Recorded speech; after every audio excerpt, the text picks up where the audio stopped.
Olá pessoal, muito bom dia, a graça e a paz do Senhor vos seja multiplicada em Cristo Jesus. Estamos hoje com mais uma live nessa manhã e desejamos a todos que a bênção do nosso Deus Todo-Poderoso seja abundante na vida de cada um de vocês. Hoje a nossa live tem um assunto muito interessante. Nós vamos falar sobre os filhos de Deus.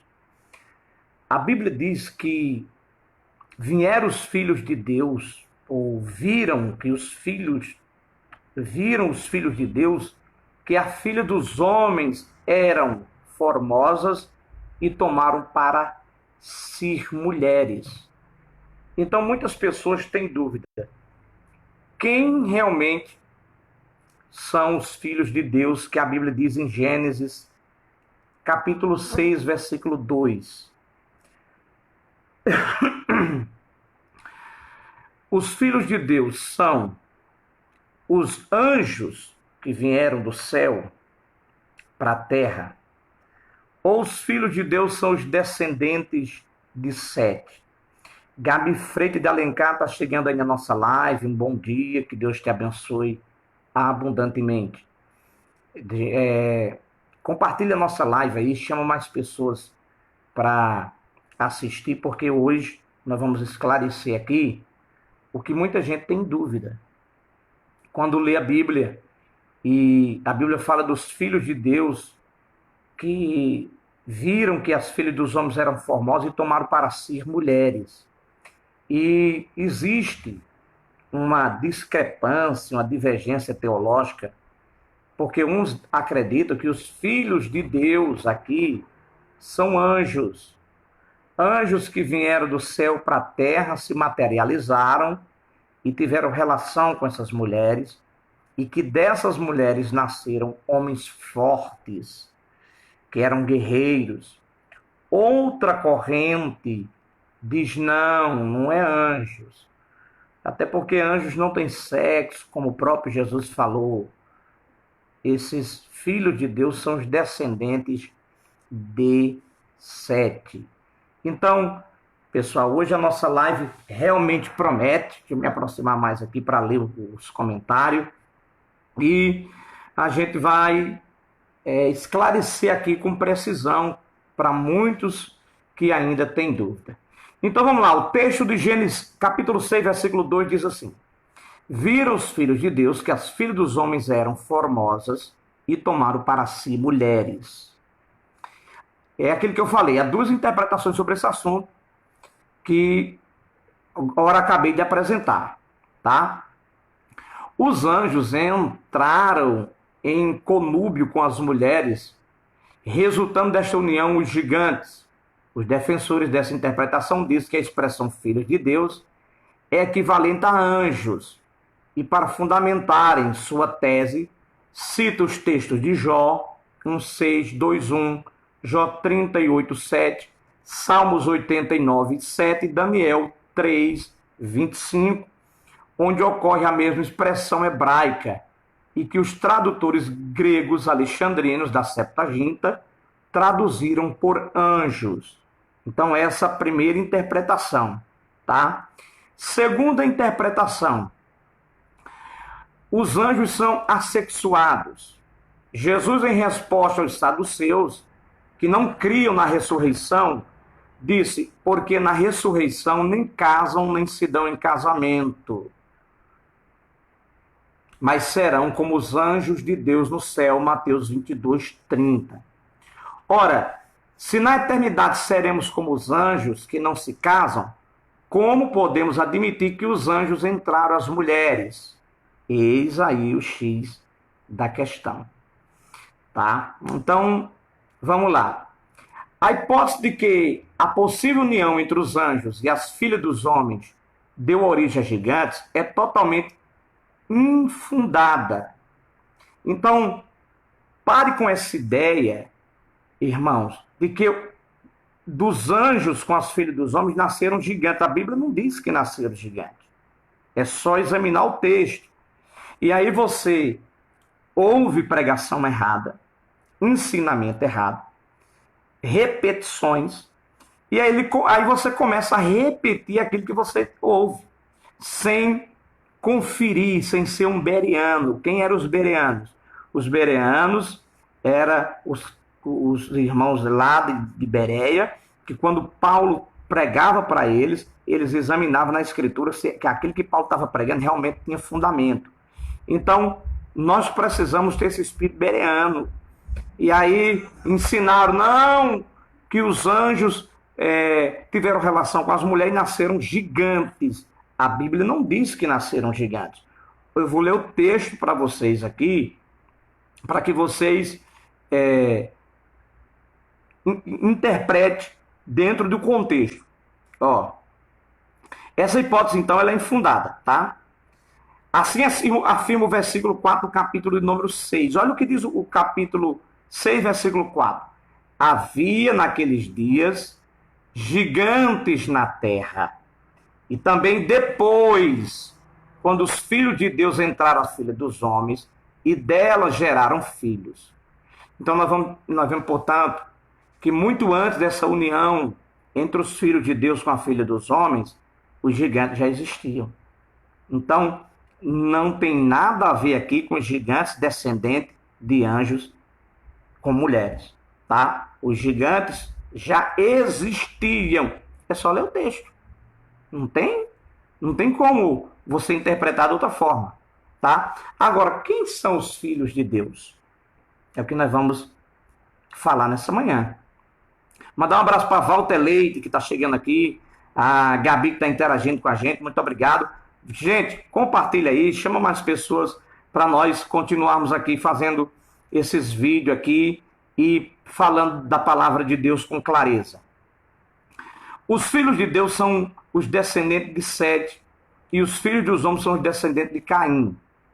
É consenso entre os grandes teólogos que os filhos de Deus é uma referência à linhagem de Sete, que até então se caracterizava por devoção para com Deus, conforme Gênesis 4, 25, consagração a Deus, Gênesis 4, 26, comunhão com Deus, Gênesis 5, 22, testemunho de Deus, Hebreus 11, 5, serviço de Deus, Gênesis 5, 29, graça recebida de Deus, Gênesis 6, 8.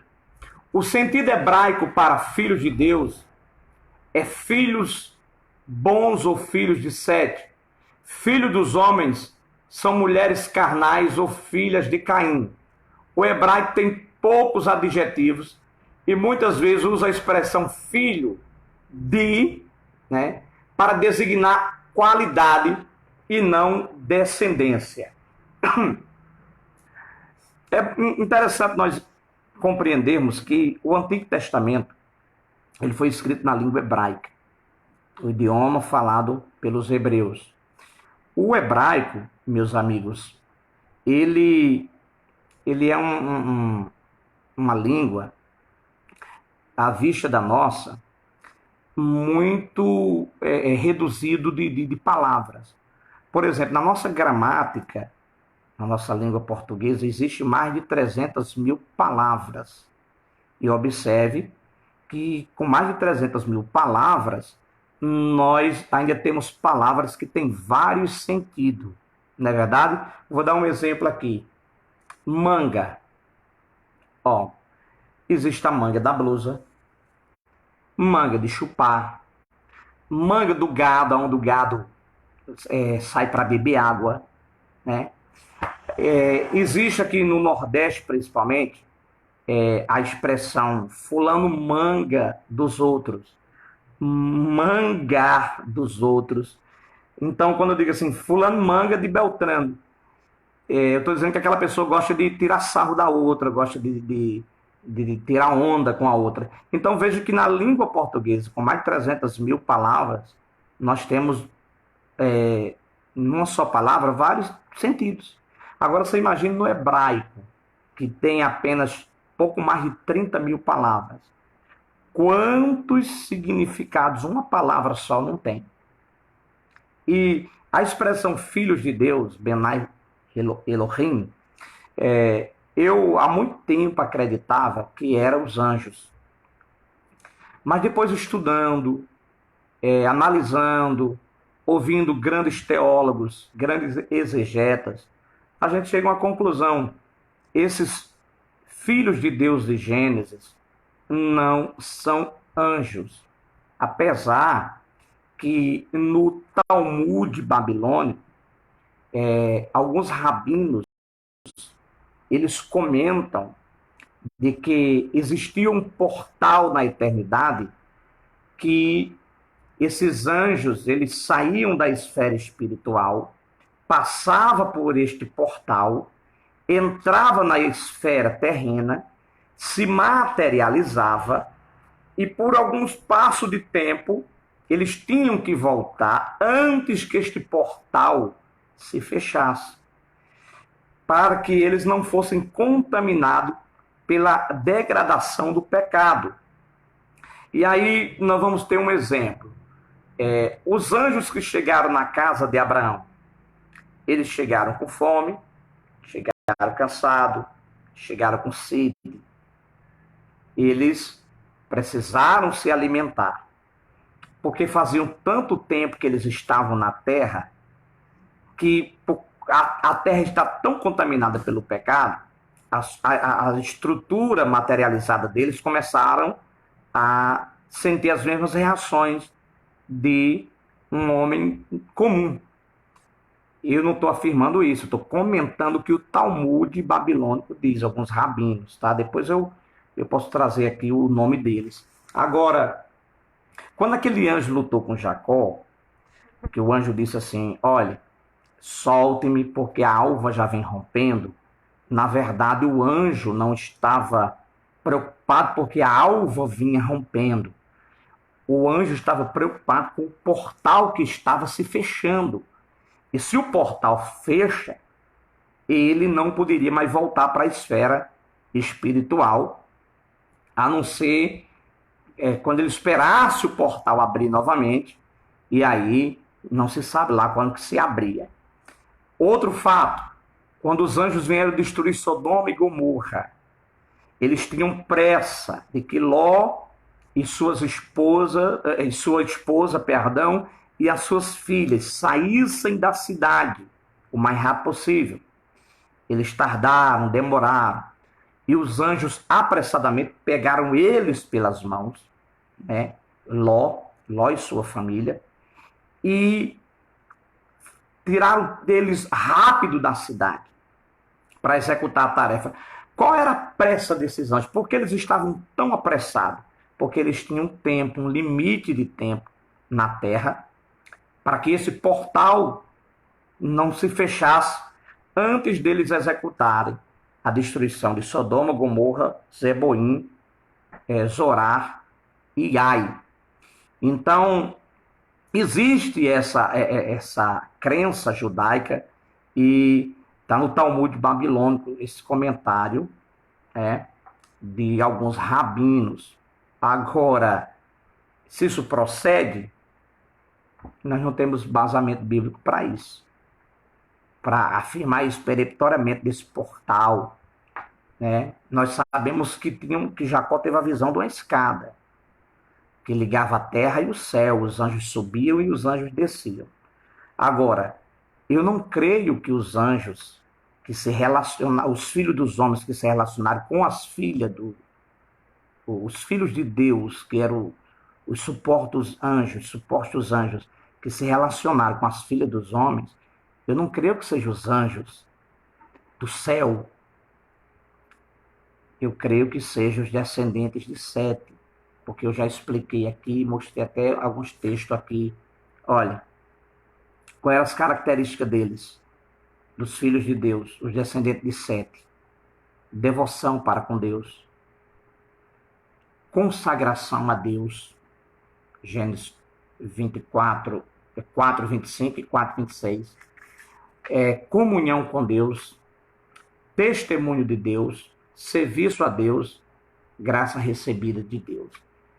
Então, essa interpretação é defendida pelos grandes eruditos e a que anotamos com a mais confiável, tá? Agora, se tem alguém que quer acreditar que os filhos de Deus são os anjos, é um direito dela de acreditar. Até porque isso aí não vai influenciar em nada na sua salvação, tá? Isso aí não vai impedir de você ir para o céu. Ah, pastor, eu creio que os filhos de Deus são os anjos que vieram para a terra. Tudo bem, se você crê, isso não vai influenciar na sua salvação. Agora, eu particularmente não creio, tá? Tudo pelo contexto bíblico e teológico, tá bom? Então, muito obrigado pela sua companhia nessa manhã. Espero que vocês tenham gostado aí desse comentário acerca dos anjos e dos Benai Elohim, dos filhos de Deus.